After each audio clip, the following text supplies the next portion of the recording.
De repente me ha pasado que cuando me dicen ¿a qué te dedicas? Yo digo soy compositora. Pero ese oficio que existe ahora o haces clases, no, yo hago obras. Ah, pero tú tocas, ¿no? Y a veces como que cuesta dar a entender que el oficio de composición existe y que esas obras se tocan. Yo creo que todos escuchamos mucha música instrumental, pero no nos damos cuenta, está ahí.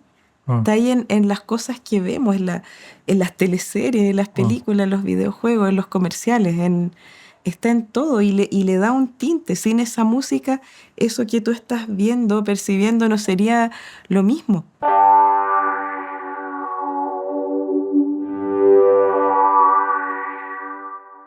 Ser bajista en una banda de rock y compositora de música docta no son vocaciones excluyentes ni extrañas de UNAR. Nacida y creada en Valdivia, Catherine Bachman tomó algunas de las herramientas de la educación formal recibidas en Valparaíso para desmitificar las formas de lo docto y acercar esta música a audiencias que transitan al margen de las tradiciones de la élite. Mismo espíritu que refleja su sentido de pertenencia con el activismo y el pensamiento crítico. Catherine Bachman es alguien a quien podemos confiar la apertura hacia formas musicales que suelen naturalizarse como lejanas, y cuyo disfrute no exige más requisito que aceptar la invitación al descubrimiento. Katy, muchas gracias por estar acá con nosotros. Oh, gracias por la invitación a conversar de música. Por supuesto. Bueno, nosotros nos conocemos hace un buen puñado de años. Hace años ya, sí. Y ese primer encuentro sucedió a propósito del rock, de que tú eras bajista de Cajitas Rectangulares, una banda del barrio Puerto en Valparaíso. Y para mí fue muy llamativo cuando me cuentas que además eras compositora de música docta. Fue interesante como el vuelco hacia esta dualidad, que no es raro tampoco en tu círculo de colegas, pero reconozco que hasta ese entonces yo tenía un estereotipo, una caricatura que no empataba con ver tu camisa leñadora y tus Converse y que tocabas cover de Pixies. Pero bueno, estoy seguro que en esta conversación vamos a deconstruir ese prejuicio estereotipado. Componer música docta y música popular no es tan raro, me imagino, estando dentro de ese círculo, ¿no? Lo que pasa es que las personas que nos dedicamos a la música, a cualquier tipo de música, somos todos muy melómanos, la mayoría. Entonces, si tú vas con algún intérprete, compositor, compositora o alguien que se dedique a cualquier rama de la música, siempre va a tener distintas vertientes. Ahora que alguien se pueda dedicar o lograr hacer las dos cosas o tres, ya es un poco menos común.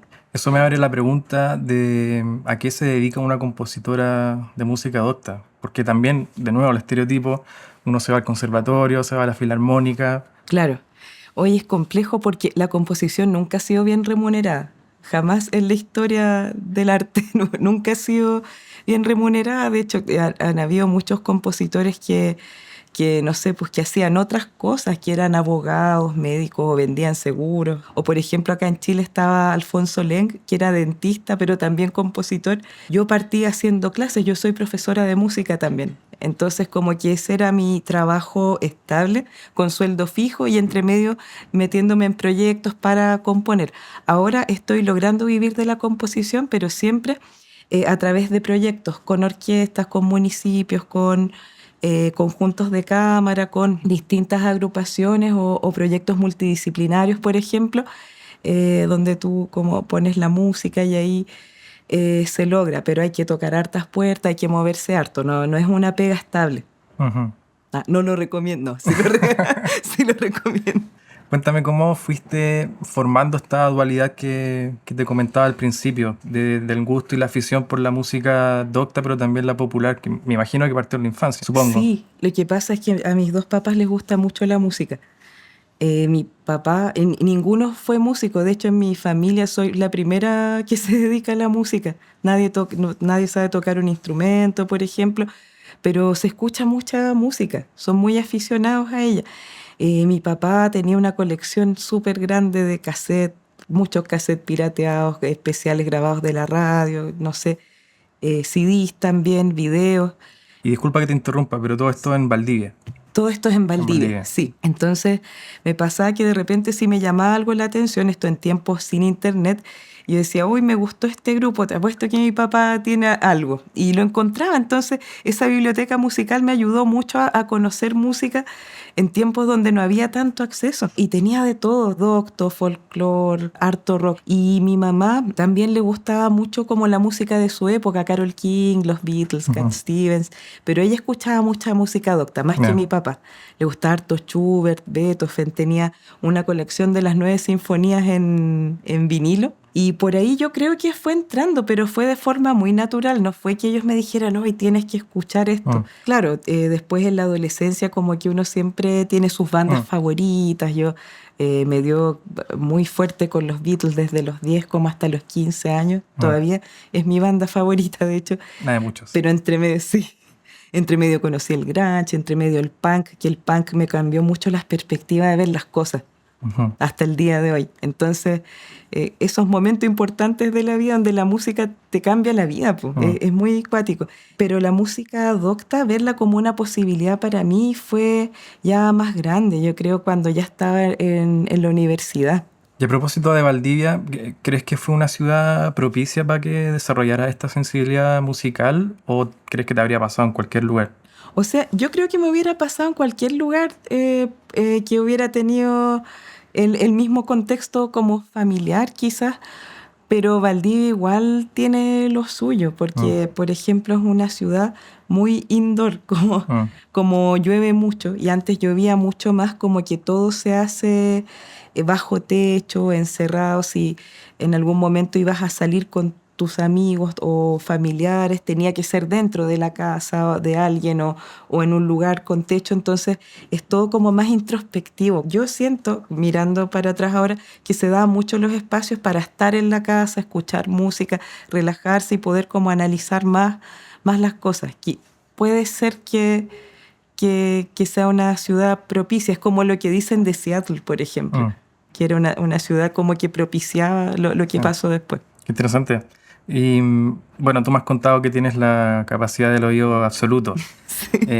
Y hace poco me acuerdo que se hizo noticia con que Charly García tenía oído absoluto. Sí. También lo tuvieron Bach, Mozart, Freddie Mercury. Michael Jackson, Michael creo Jackson también, también, sí. Y es una estadística que es como 1 de cada 10.000 personas, pero la proporción crece un poco en los compositores. Y aún así sigue siendo una rareza. ¿Qué es el oído absoluto y cómo lo descubriste que tenía esta habilidad? El oído absoluto es como la capacidad de escuchar cualquier sonido y saber qué nota es, o aproximado, en qué frecuencia está. O si te dicen, canta un re y tú puedes cantar re, ¿cachai? Y es como cuando te preguntan a ti los colores. Y yo no sé cómo lo hago, porque yo pensaba que todos lo hacíamos.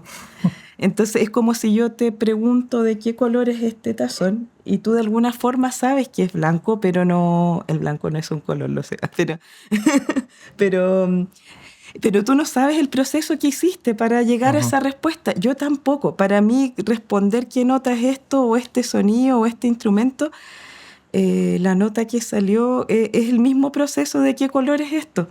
Es muy automático. Nunca para mí fue tema porque yo pensé que todos lo hacíamos. Llegué a la universidad a estudiar música en Valpo y estábamos como en las primeras semanas de clase. Esto fue como en abril. Y me acuerdo bien de eso porque a la semana anterior había sido Semana Santa y yo falté todo el feriado de la semana para ir a Valdivia. Entonces me salté un par de clases y cuando volví, todos sabían lo que era el oído absoluto, menos yo. Esa fue la primera cosa, porque el profe preguntó y como que ya. Y yo llegué, yo era la única que no sabía lo que era. Y él preguntó eso porque en esta clase en la que yo llegué, él iba a pasar un contenido que eran los instrumentos transpositorios. ¿Ya? Que en el fondo hay unos instrumentos de viento que en la partitura se escribe una nota, pero en la práctica suena otra. El profesor por lo general tocaba una melodía al piano y nosotros teníamos que transcribirla usando un diapasón. La cosa es que nos hizo un dictado transpositor que se supone que dijo, ya, ahora este va a ser nuestro do. Y era, no sé, un fa. Y yo, ¡ay, qué difícil! Le cambiaron el nombre a la nota. Hizo el dictado y yo era como la única que no estaba escribiendo nada. Yo veía a todos avanzando. Y yo en mis primeras semanas de clase, yo, oh, no. ¿Qué hago acá? Hasta aquí llegué, Claro. hasta aquí llegamos. Y yo, ya voy a hacer trampa nomás. Y anoté las notas que estaba escuchando nomás. Pues en vez de do, fa, no sé qué y todo. Y ya, resté para abajo, ya listo. Ah, ya, esto es lo que dictó, pero esto es lo que sonó en verdad. Y empecé, y como que me achaqué, entonces le pregunté a una compañera que estaba al lado, oye, ¿cómo lo hiciste tan rápido? Le dije, ¿cómo si es una nota nada que ver? Y yo mientras yo le explicaba, ella me miraba raro. Oye, pero a lo mejor tú tienes oído absoluto, que ya todo. Y ahí el profesor se dio cuenta. Y el profe, tú sabes las notas. Y yo, sí, como todos. No, pues sí, pero eso usamos el diapasón. Oye, empezó a tocar notas para que yo se las diga. Yo se las dije todas, después tocó acordes también. Y ahí recién supe lo que era, pero fue de una forma súper expuesta. Leí una explicación que me hizo mucho sentido, que era que los humanos más primitivos todos tenían oído absoluto antes del desarrollo del lenguaje. Ujú. Entonces era, eh, dependiendo de los tonos que usaras en la voz, servía para comunicarse, que es Mm. como lo que hacen los pájaros que se supone que tienen oído absoluto y se comunican así. Y cuando el ser humano desarrolló el lenguaje ya no lo empezó a necesitar, entonces evolutivamente empezó a desaparecer. Wow. Y no se sabe por qué algunas personas lo conservan y otros no. Como una involución, pero quienes lo tienen se considera como un talento, una habilidad, no haber evolucionado, entre comillas. Sí, es que es un atajo Mm. muy grande porque, por ejemplo, cualquier sonido te puede evocar una obra, una canción, una cosa o que tú ya conoces o te puede como inspirar para hacer algo. Es como, es bien raro, pero eso, yo pensaba que todos escuchábamos así, pues hasta ese día en la Claro, U que me lo enrostraron prácticamente, claro. que, oye, esto no es normal. Por el tema del oído absoluto también tengo muchos vacíos teóricos Mm. en la música. Yo, a pesar de que sí me dedico a la composición, de repente estoy muy insegura con mi ortografía musical, porque de repente pasé muchos ramos solo de oído. Y esos son vacíos que estoy llenando ahora, así como reaprendiendo a ver la música, no tanto desde el oído, aunque también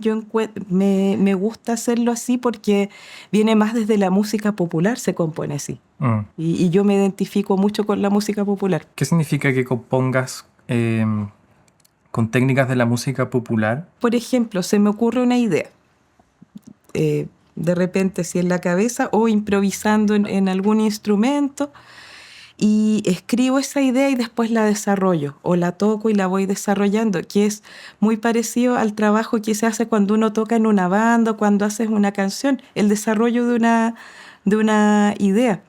No sé, pues ya guardando las proporciones, estaba viendo el documental Get Back, por ejemplo, Ujú. y ahí aparece muy bien retratado el trabajo de banda, que llega una persona con una idea y los otros se van sumando, van poniendo ideas y esa idea va evolucionando, se va desarrollando y va mutando. Mm. Y eso es lo que hago yo. Tengo guardadas muchas melodías escritas, por ejemplo, o si me pilló en la calle, la grabo en el celular y después la paso al computador o al cuaderno. Y eso, y a mí se me hizo muy parecido a cuando tocaba en bandas, que a uno se le ocurrió una idea y después se iba desarrollando. Entonces, a mí al menos se me da muy bien esa manera. Bueno, es que para ti está muy naturalizado, pero no Puede sé, ser. alguien que hace música popular, quizás esos sonidos que escucha en la cabeza mientras aparecen es una guitarra y un bajo, voz quizás, pero en tu caso son, no sé, 35 instrumentos como parte de... Cuando son Ah, ideas, por ejemplo, para una orquesta. pero es que ahí hay que como reducir nomás. Mm. Y por eso hablaba como melodía principal, acompañamiento, como nota base o acorde de base, Mm. y ahí después llegar a la casa. Eh, Uno se imagina como una cosa más general. Y después, claro, cuando tienes estas ideas, las unes o las desarrollas, después cuando ya tienes como la canción lista, que es como lo hago yo, digamos, empieza la orquestación, que ya es la parte como más técnica Mm. de la composición en la música docta y que es como hay tratados de composición donde te dicen que es más pertinente este tipo de apoyos con, no sé, con los bronces, este tipo de melodías con los violines, o subir o bajar las dinámicas como más fuerte o más piano cuando aparece tal instrumento, la distribución de los instrumentos también. Entonces, eh, como que siento yo que lo que viene de uno es como la canción inicial, por decir así, la idea desarrollada, y después viene la parte técnica, que es como tú sabes que quieres enfatizar esta melodía, y esta melodía enfatizada queda mejor con estos instrumentos y estos otros que acompañan, porque es una melodía muy aguda, por ejemplo, mejor que la haga la flauta y que acompañen los otros, y así. Esta es una idea como más fuerte, ya, que la hagan los violonchelos con los contrabajos, las tubas quizás, y los otros que hagan un acompañamiento chiquitito. Entonces, uno también puede innovar dentro como de los tratados que ya existen de composición para potenciar ciertas cosas. Uno también puede hacer innovaciones. O sea, yo creo que la idea de conocer todas esas cosas es también saber usarlas y saber romperlas. Por ejemplo, a veces una melodía con el acorde de acompañamiento, entonces, por ejemplo, si me pilla en la calle, yo tomo el celular, tarareo la melodía y digo, esto va con un acorde de fondo no sé, de sol mayor, después cambia esto, y va como en este pulso, para después acordarme de anotarlo bien en la casa. ¿Qué obras de tu portafolio te gusta que sean parte como de una carta de presentación? ¿Qué obras que has hecho te enorgullecen y quiénes la interpretaron, dónde fueron mostradas? Uy, a ver, Caos ha sido muy tocada, creo que es la que más me gusta, igual, además que es muy personal porque es una obra que yo hice en un momento como muy difícil de mi vida, y yo estaba componiéndola, no me estaba dando cuenta mucho, y casi siempre me pasa que el nombre lo pongo al final. Y cuando terminé de componerla me di cuenta que yo estaba pésimo, que estaba funcionando mal en muchas cosas, en fin. Y por eso le puse Caos. Es una obra muy personal que me gusta mucho, tiene muchos contrastes, y el año pasado la tocaron varias orquestas, de hecho. No sé, la tocó la orquesta de la USACH, la han tocado en la FOJI, la tocó una orquesta en Conce. Esa es una obra que me gusta mucho y que creo que también muestra mucho la música que yo hago, que es minimalista, que es digerible también, por decirlo de alguna manera.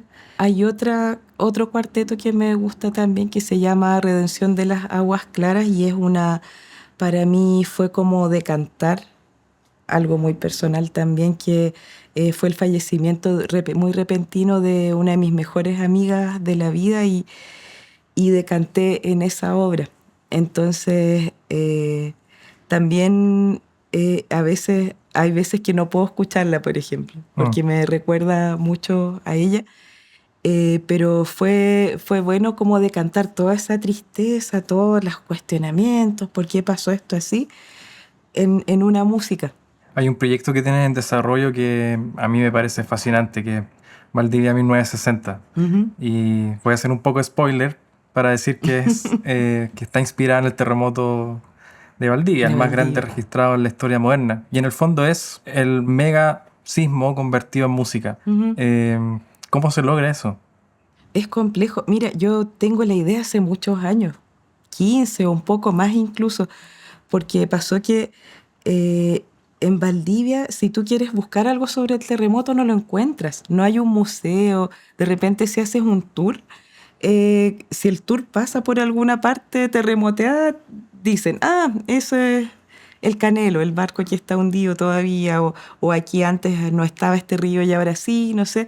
Y ahí me surgió la necesidad. Yo dije, pucha, yo podría aportar en esto a través de la música, sería interesante. ¿Cómo lo hago? Y a través de los años como que he ido pensándolo.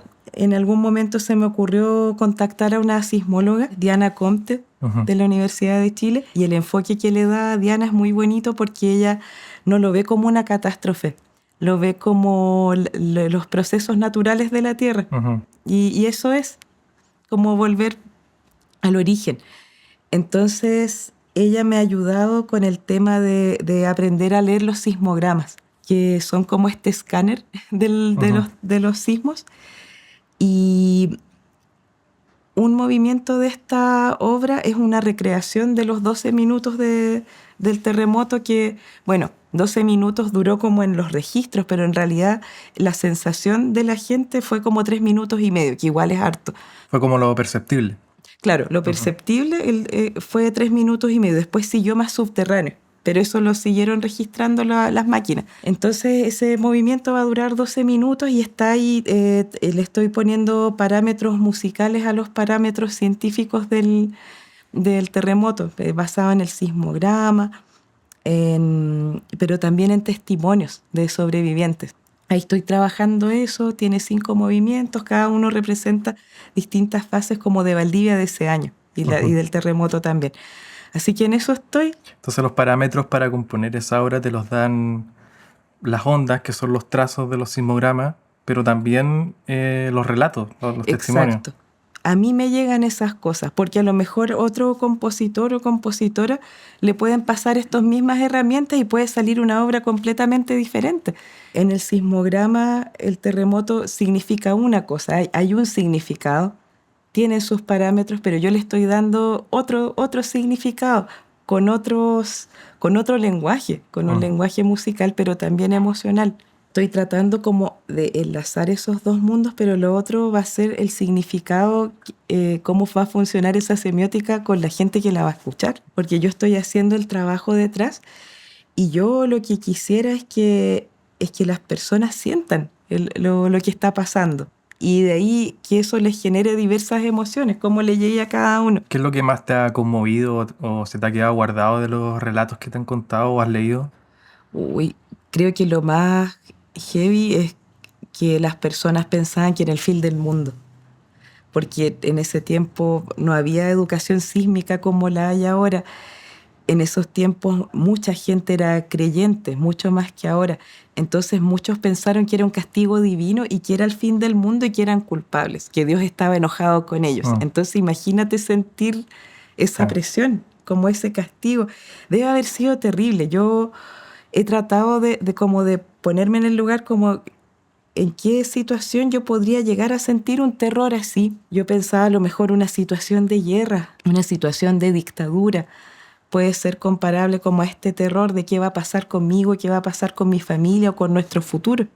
Bueno, hay un desafío grande también encuentro en la representación, porque por un lado está la tragedia y esta intención que tienes de reflejar el terror, pero también es algo muy resiliente, una palabra que nos encanta en Chile.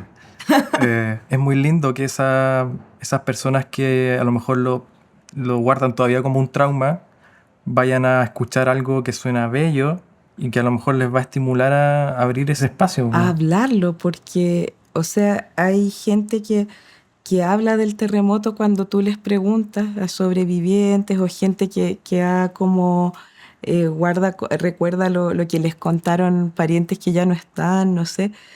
Pero en Valdivia es como que no está.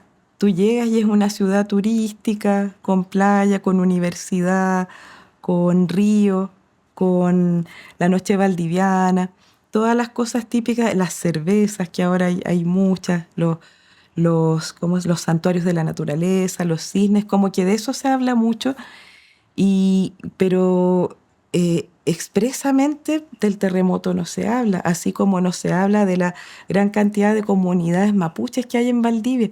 Se habla mucho de los colonos alemanes y poco de la presencia mapuche, que es muy grande y es muy importante para la conformación de la ciudad.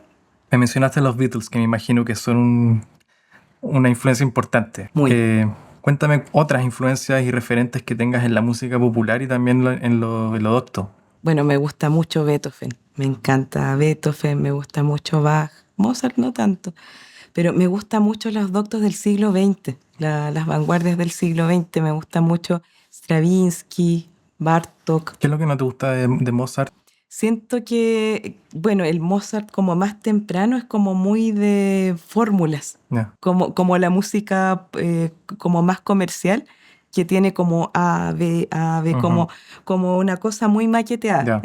Él era muy creativo, o sea, estas fórmulas él las sabía utilizar muy rápidamente, muy hábil, una obra era muy distinta de la otra, pero siento que, claro, a mi parecer, algunas de esas obras del Mozart como más temprano eran muy, muy de fórmula, poco sentimiento. El Mozart tardío es bacán, Y el Mozart tardío tiene más que ver como con Beethoven, por ejemplo, a mi modo de ver, que era como más emocional, era una música que tú sabes que venía inspirada por algo y te lo transmite. Y eso mismo yo también lo veo en estos compositores del siglo XX, que tienen, por ejemplo, no sé, Bartók, Stravinsky, que tienen mucho música que puede sonar muy densa, pero a la vez tienen un hilo conductor Ujú. y te transmiten algo. Bartók, no sé, pues él hizo harta recopilación de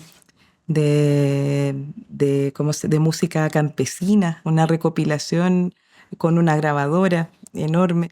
Y después hizo música sobre eso, una música muy oreja, muy bonita, pero después se pasó como al lado oscuro, que Mm. es como más tirado a Stravinsky y es maravilloso también. Me gustan también mucho los doctos latinoamericanos del siglo XX, no sé, pues Ginastera, Márquez de México, Revueltas, el brasileño, Villalobos, Ujú. que tienen hartos elementos como de acá también, tienen harta raíz. Villalobos vivió muchos años con comunidades indígenas para lograr un sonido, cierto sonido como más local, más propio, y eso, él tenía formación docta, o sea, él Ujú. era chelista.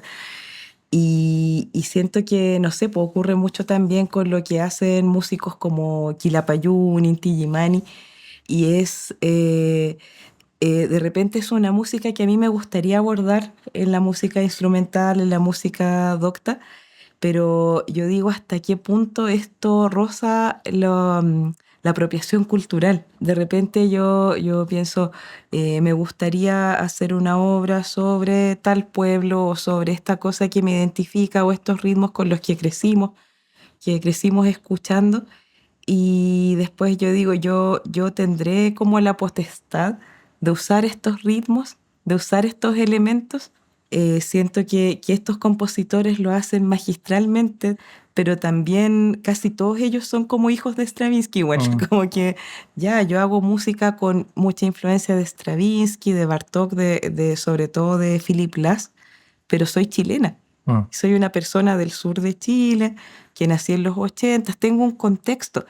Entonces, para mí no tiene sentido como replicar lo que otros compositores ya han hecho o están haciendo, que vienen en otros contextos. Entonces para mí la obra Valdivia 1960 me aterriza con mis raíces, literalmente porque yo soy de Valdivia, pero también pienso que podría reflejarse en la música con elementos de acá, ¿no? Y de la popular, los Beatles. Me gusta mucho los Beatles, me gusta mucho el rock, me gusta harto el folclore también. Me gusta el folclore andino, mucho. Ahí seguro te vas a la nueva canción con Inti Illimani, Quilapayún. Totalmente, sí. Yeah. Sí, la nueva canción me gusta mucho. Bueno, Violeta, Víctor, pero los Beatles para mí han sido una influencia Mm. base siempre. Los Beatles, y yo creo que otra cosa que me marcó mucho fue el punk, Ujú. tanto como música como forma de ver la vida también. Como en la adolescencia, cuando estás ahí definiéndote, justo me llegó el panfleto, me llegó el fanzine. Mm. Fue como ya, listo, esto es. Dentro del punk, que a mucha gente también le puede ser monótono y son todas las canciones iguales, también uno puede encontrar matices matices en las letras, en las formas de tocar la guitarra, en los distintos estilos de los distintos lugares, los años también. Uy, podría hablar de esto toda Mm. la tarde, ¿Y pero consideras que tienes algo de punk como compositora de música docta? quizás en que intento hacer que mi música sea fácil de escuchar, Mm. fácil de digerir, fácil de compartir. Me comentaron, por ejemplo, que Caos sonaba como rock progresivo. Un Mm. compañero la una vez me dijo, esta la podría tocar una banda, podría sonar bien. Y sí, puede ser. A una directora que dirigió, ¿cómo se llama? Dirigió Caos el año pasado en Concepción, Alejandra Rivas, dijo que un tipo le había dicho, parece de King Crimson esta obra. Estaba pensando mientras hablaba en lo que hizo Luis Atvitz, a lo mejor de unir lo docto de ese tiempo con la música popular, que igual Ujú. fue un encuentro magistral y lindo. Buenísimo. Y me pregunto si eso se ha ido perdiendo con el tiempo. ¿Consideras que lo docto está como segregado en un sector? Depende, yo creo que dentro del mundo docto hay muchos submundos. Hay algunos que siguen, por ejemplo, como la huella de Advis, otros que siguen en la investigación y composición de elementos de acá o estudiando afuera. Y hay otros que están más pegados en algún periodo, hay muchos que están como en las vanguardias del siglo XX, en el serialismo, en la dodecafonía, por ejemplo, compositores y compositoras más asociados a lo popular. Yo Mm. me siento identificada con eso. Hay otros que están como más en la academia, Mm. que son como grupos más selectos, música que quizás no es tan fácil de digerir, pero que tienen su público. Igual se está dando mucho ahora conciertos de bandas sonoras Mm. y son muy populares, va mucha gente. Yo creo que todos escuchamos mucha música instrumental, pero no nos damos cuenta, está ahí. Mm. Está ahí en las cosas que vemos, en las teleseries, en las Mm. películas, en los videojuegos, en los comerciales, está en todo y le da un tinte. Sin esa música, eso que tú estás viendo, percibiendo, no sería lo mismo. Mm. Una vez, por ejemplo, me pasó que estaba en un taxi y el caballero me empezó a armar conversa. ¿Y usted qué hace? Ya yo le conté, ya la misma, pero ¿cómo? Y no sé qué. Y dijo, oye, hay una música instrumental que a mí me encanta y que yo la escucho cuando estoy como mal, deprimido y me da como energía. Y era una música de los Caballeros del Zodiaco. Era una música, era como muy potente y en el video, de hecho me la mostró en YouTube, salían los caballeros como a punto de luchar y yo dije, esto es, a él lo hizo una súper buena relación, como que esa música a él le llega. ¿Por qué le llega? Lo relaciona con la serie. Estaba a punto de haber una batalla importante en ese momento en el video y a él eso lo movía, po. Mm. Y era música instrumental. Estaba pensando en Danny Elfman también. Sí, y él encontró esa vía, po. Y es increíble lo que hizo con Los Simpsons. Es un himno Es en un- lo docto y también en la cultura pop. Sí, no, es increíble y además creo que lo hizo como en un día, Mm. lo hizo muy rápido y es un leitmotiv que va cambiando, lo va dando vueltas, le va poniendo distintos instrumentos y funciona perfecto. Mm. Es una gran melodía, de hecho, sí. Sí.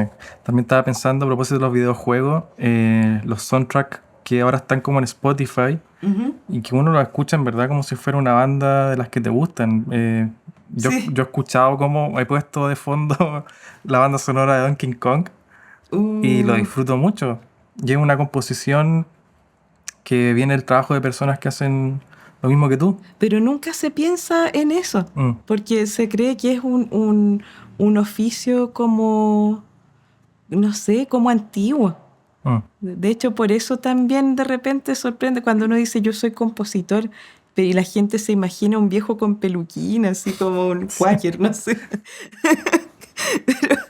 Y en realidad hay muchos compositores ahora que se ven igual que todos Mm. nosotros y que a lo mejor en la tarde trabajan vendiendo pizza Mm. o haciendo clases trabajando en proyectos.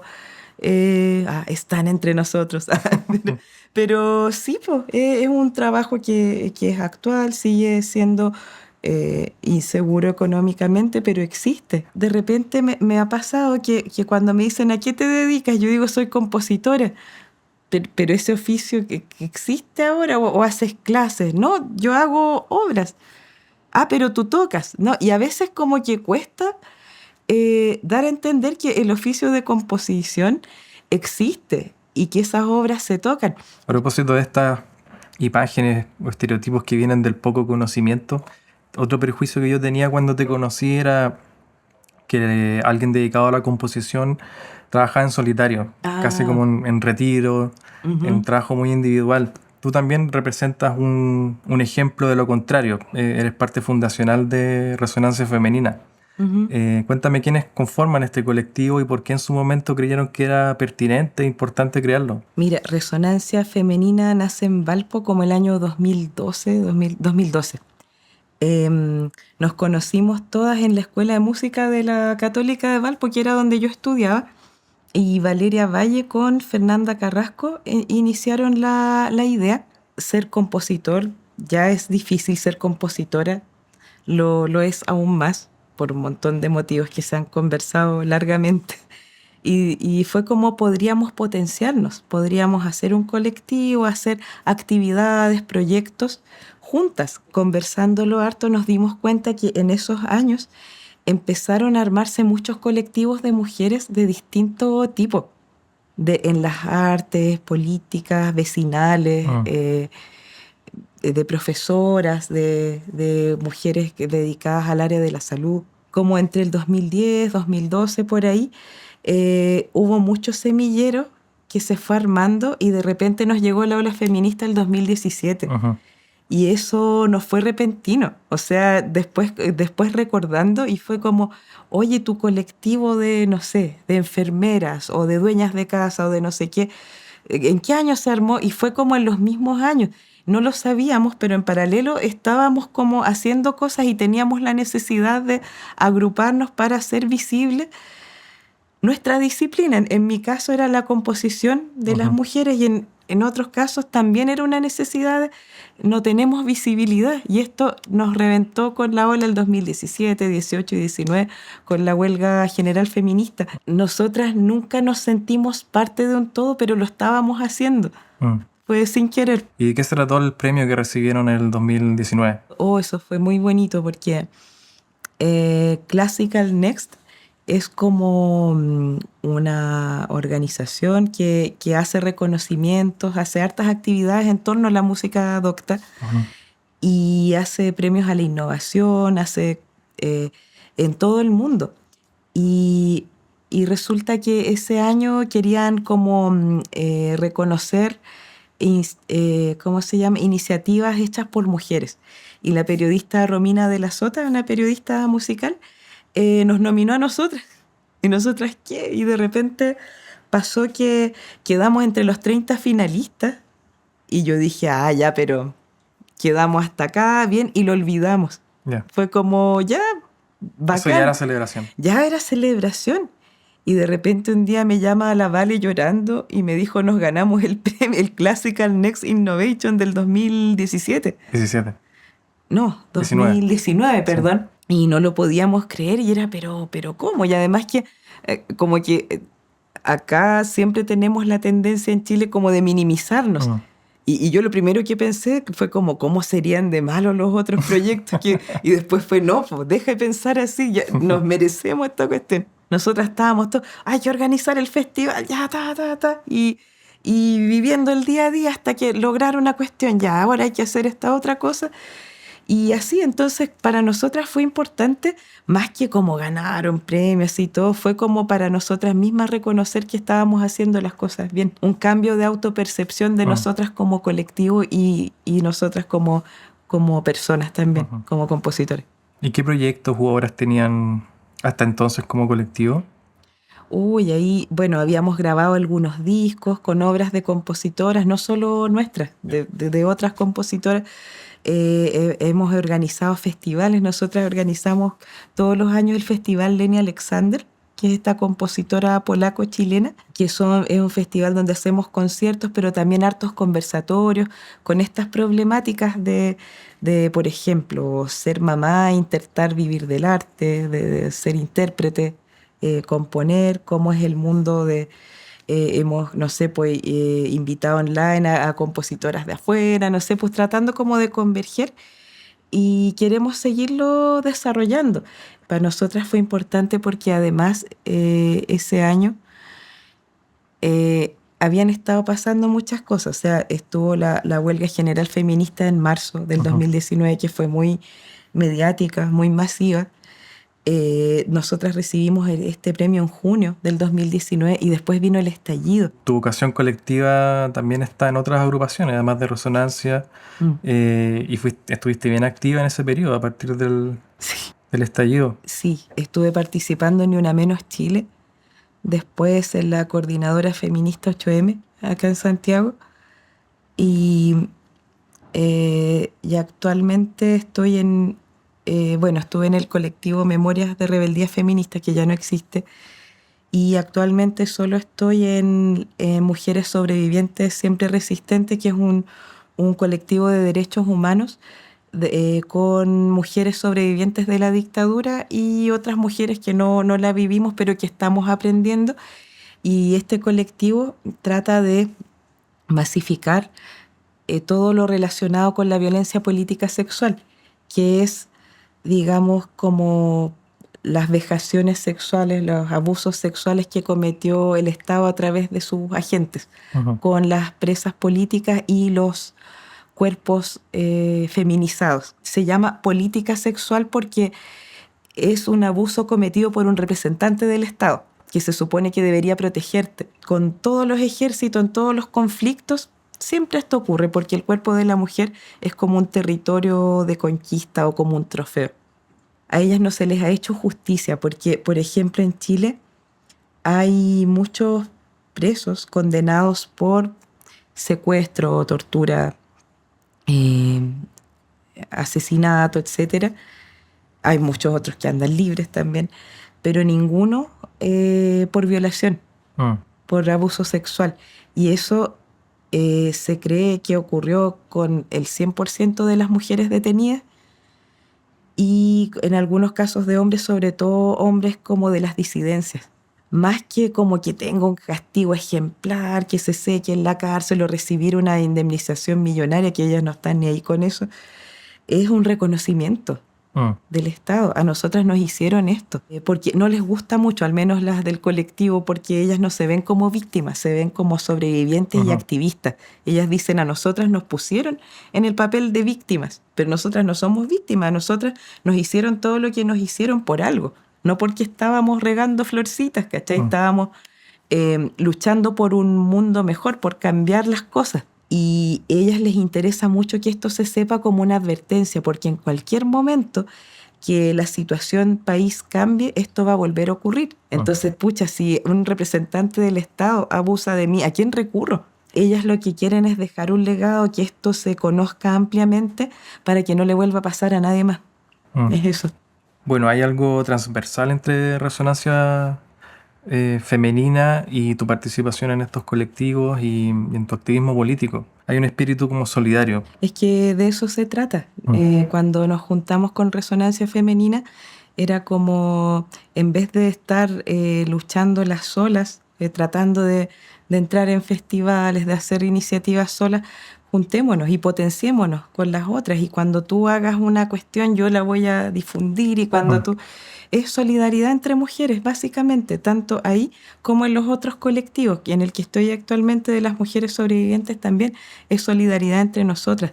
Las sobrevivientes dicen que el único reconocimiento y, ¿cómo se llama?, y reivindicación que han sentido han sido entre las compañeras. Quisiera terminar con una pregunta que puede sonar un poco abismal quizás, pero para mí siempre es interesante escuchar la respuesta de quienes están en la cara de la composición y de la creatividad. Ujú. Y es, ¿por qué crees que la música nos gusta tanto? Sí, es una gran pregunta. Las personas vibran con tantas cosas distintas. De repente hay gente que vibra con el fútbol, hay gente que vibra con la astronomía, con cosas, hay gente que no le gusta tanto la música, pero a nosotros que nos gusta harto la música, yo diría que, no sé, es algo muy sensitivo, es algo inexplicable. Hablando por mí, podría decir que me gusta mucho la música porque me lleva a otros estados, me hace sentir bien, me emociona y me ha rescatado muchas veces también. Me ha salvado muchas veces, en muchas ocasiones. Pero en Ujú. concreto, como tu pregunta concreta, ¿por qué nos gusta tanto la música? Es súper difícil de responder porque es algo tan etéreo, Mm. tan sensitivo. Es como, ¿por qué nos gusta lo que nos gusta? ¿Por qué me gusta esta comida y esta no? ¿Por qué me gusta la música y no el deporte? No sé, ¿por qué? No sé si tendrá que ver con las experiencias de vida de cada uno. No sé si yo hubiera tenido otras experiencias de vida, a lo mejor me hubiera gustado la música de igual forma. No sé si es algo que viene con uno o que se va desarrollando. Yo lo único que sé que al menos en mí la música no pasa desapercibida. Yo cuando la escucho, y esto desde muy chica, la música me genera emociones, me transmite cosas, me puede cambiar el estado de ánimo, me puede derivar a distintos estados, me transporta. Si escucho alguna música que escuchaba mucho en la adolescencia, me transporta ese tiempo, no sé. Y para mí es bonito poder compartir eso con otras personas y poder hacer música para que otros también puedan sentir esto tan bonito y tan mágico. Pero, pero la respuesta de por qué nos gusta tanto la música es muy difícil. Quizás ahí está el disfrute, en no poder racionalizarlo. En no explicarlo, Mm. exacto. Muchas gracias por esta conversación, Katy. Ya, gracias. Gracias a ti, David. Me sentí muy cómoda en esta entrevista, fue muy entretenido hablar de todas estas cosas.